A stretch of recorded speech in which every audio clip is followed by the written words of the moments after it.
And so we're diving into some pretty dark territory today with, this whole grooming gang phenomenon, especially in the UK. And we asked you guys what you wanted to explore.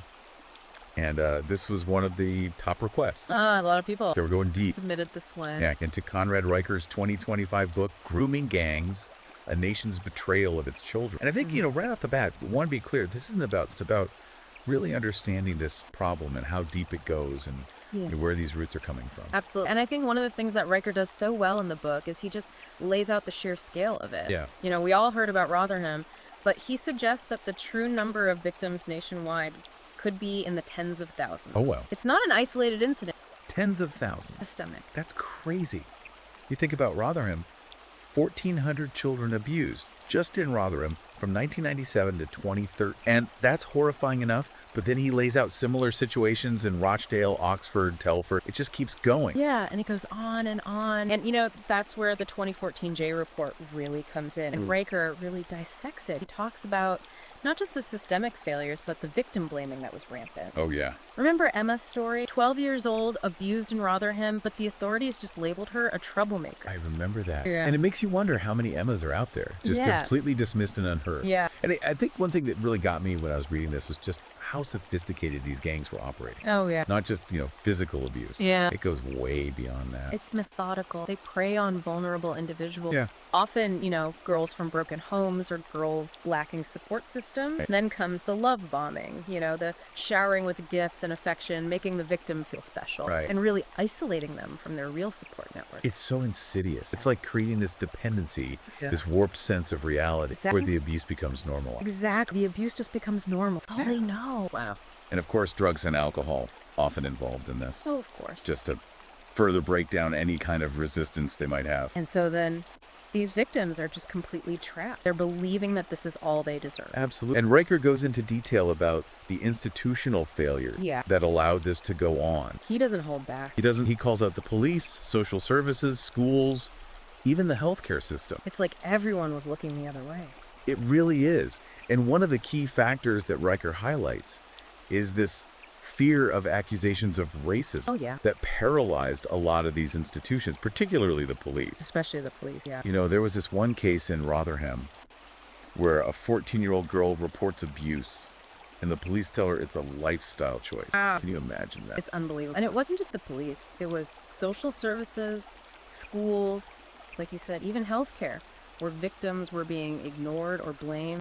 It's a total systemic breakdown. It really is. Yeah. And one thing that is so frustrating that he highlights is just a lack of coordination between all these different agencies. Absolutely. Like the right hand doesn't know what the left hand is doing. Yeah. The information's not being shared. Opportunities to intervene are missed. Missed opportunity. Yeah. It's tragic. This one part of the book where he highlights this case in Telford, Yeah. where his victim's counselor tells her to just move on. Yeah. Imagine the lack of understanding there. The dismissal of this girl's trauma. Absolutely. It's infuriating. Riker argues that, part of this stems from these bureaucratic inefficiencies Yeah.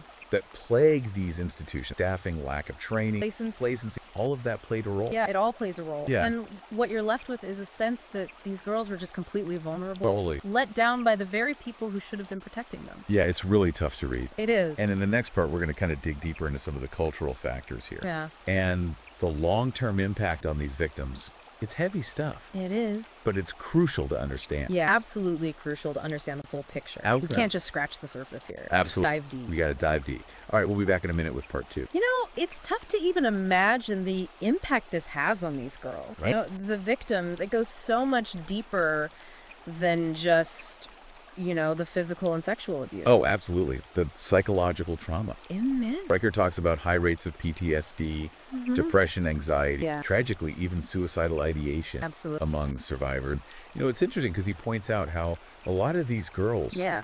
were already vulnerable Yeah. before the abuse even started. Right. A lot of them were from broken homes Right. They didn't have the support systems. Yeah. They were already dealing with trauma or mental health issues. or mental health issues. And then to have this kind of abuse on top of that, Yeah. It's just a recipe for disaster. It's a recipe for, Yeah. and he talks about Yeah. this one girl, Sophie from Newcastle, Yeah. who overdosed after years of abuse. Yeah, that's one of the things that really stuck with me too. It's heartbreaking. It really is. And you know, you read those stories and you think about, okay, so the abuse happened. Right. But the damage extends far beyond that. Right. It affects their relationships, their ability to trust, Right. their education. Their future employment. Yeah, their employment, even their ability to parent in the future. It's a cycle. It is. It's a cycle of, you know, abuse just breeding more abuse in a way. It really is. And it makes you think about the role the media played in all of this. Oh, absolutely. You know, Riker points out how initially the media completely failed Yeah. to report on these grooming gangs. They didn't want to touch it. It's almost like Yeah. they were deliberately suppressing these stories. Like Yeah. it's too uncomfortable to even acknowledge. Exactly. And what does that do to the victim? You know, it makes them feel invisible. Right. Like their stories don't matter. Exactly. And it allowed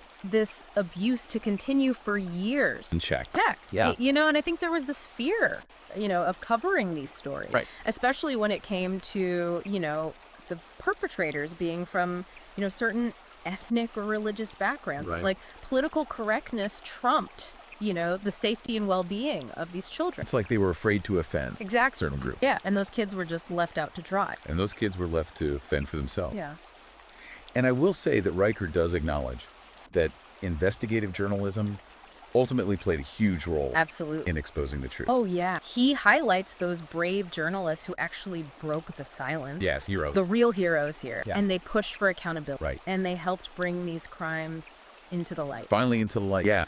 And it's a reminder that the media can be a powerful force Oh, absolutely. for both good and bad. You know, a double-edged sword. Right? Yeah. And it just underscores the need for responsible reporting. Absolute. Facts over sensationalism. Yeah, you got to stick to the facts. You got to report on what's actually happening. And to Riker's credit, he doesn't just lay out the problem. No. He offers some potential solutions. He does. And he starts with education. Yeah, which makes sense. Yeah. You know, if you want to stop this from happening, you got to equip children with the tool Right. to recognize it and resist these situations. Yeah, so you know what are the signs. Exactly. What are the signs? How can you resist? Right. And he's a huge advocate for comprehensive sex education Yep. that actually addresses grooming, not just, you know, the basic, Yeah. but, you know, going into online safety, Right. healthy relationships, consent, Right. you know, all the red flags. All the red flags of manipulation. Of manipulation. Yeah. You know, it's about empowering kids to understand their rights, Right. to feel confident speaking up. Absolutely. If something doesn't feel right. Yes, if something feels off. And he also stresses the need for mandatory grooming prevention training Absolutely. for all school staff, All school staff. teachers, Look, administrators. everyone needs to be able to recognize the signs, Right. know how to respond appropriately. Yes, how to respond. And I like that he doesn't just limit it to schools either. No. He talks about parents He talks about parents, educating themselves Absolutely. and having open conversation Yeah. with their children about these issues. which can be tough. It can be a tough conversation, Yeah. but it's a necessary conversation. It is. It's absolutely necessary. We have to break the taboo Yes. that surrounds these topics. Right. And, you know, we got to equip our children with the knowledge. Yeah. They need to protect themselves. It goes back to, building that open communication Yeah. where kids feel safe Yeah. coming forward. Absolutely. And Riker also emphasizes the importance of community engagement. Yes, it's not just about educating individuals. It's not just about the individual. It's about fostering communities Right. that are just intolerant Intolerant of abuse. of abuse, Yeah. and supportive of victims. Yeah. You got to create a culture where victims feel safe coming forward. Absolutely. Break that cycle of silence, you know, that complicity that allowed these gangs to operate for so long. For so long, yeah. And then on the institutional level, he calls for some pretty significant reform He does. in law enforcement and the justice system. Yeah. He argues for stronger laws, harsher sentences, a lower threshold for evidence from the Crown Prosecution Service. Yeah. He wants them to be able to prosecute these cases Yeah. much easier Right. without, you know, having this huge burden of proof. And he really stresses the need for much greater support Absolutely. for the victim. The victims need support. Yeah. They need counseling. They need therapy. They need all of that. Yeah. And better training. Yeah. For police, social worker, Yeah. healthcare professional. Absolutely. They need the tools to handle these cases effectively. Yes. They need to know what to look for. They need to know how to identify and respond to grooming. Absolutely.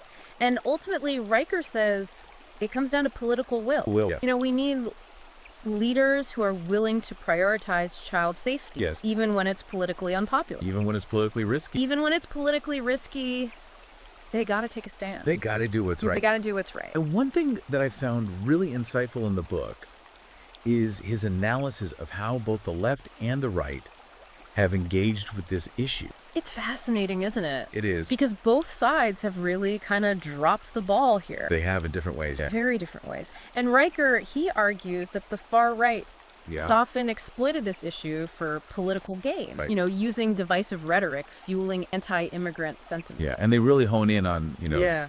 the ethnicity and the religion of the perpetrator. Absolutely. And they ignore the broader systemic issues. Right. Exactly. It's just about, pointing fingers and creating fear. Yeah. And it's dangerous. It's very dangerous. because it leads to discrimination Absolutely. against innocent people. Yeah, and then you look at the left. Right. Riker argues that their focus on identity politics has made them reluctant Yeah. to address this head on. It's like they're afraid They are. of appearing racist or Islamophobic. Yeah, they don't want to be seen as, Right. attacking any particular group. Right. So they kind of downplay the issues. Yes. Or they try to shift the blame. Or they try to shift the blame. Yeah. And it's like another form of silencing the victim It is. and allowing the abuse to continue. Absolutely. And Riker's point is that we need to have honest, nuanced conversation We do. about this issue Absolutely. without resorting to fear-mongering Yeah. or political point scoring. No more political games. This is about This is about the kids. protecting children. Absolutely. This is not about one ethnicity, one religion, No. one political ideology. It's a human problem. This is a human problem that requires a human solution. Absolutely. We need a human solution, and we need to move beyond our biases. Yes, beyond our bias Work together and work together. to create a safer world for our kids. Exactly. It's Yeah. a powerful message. It is.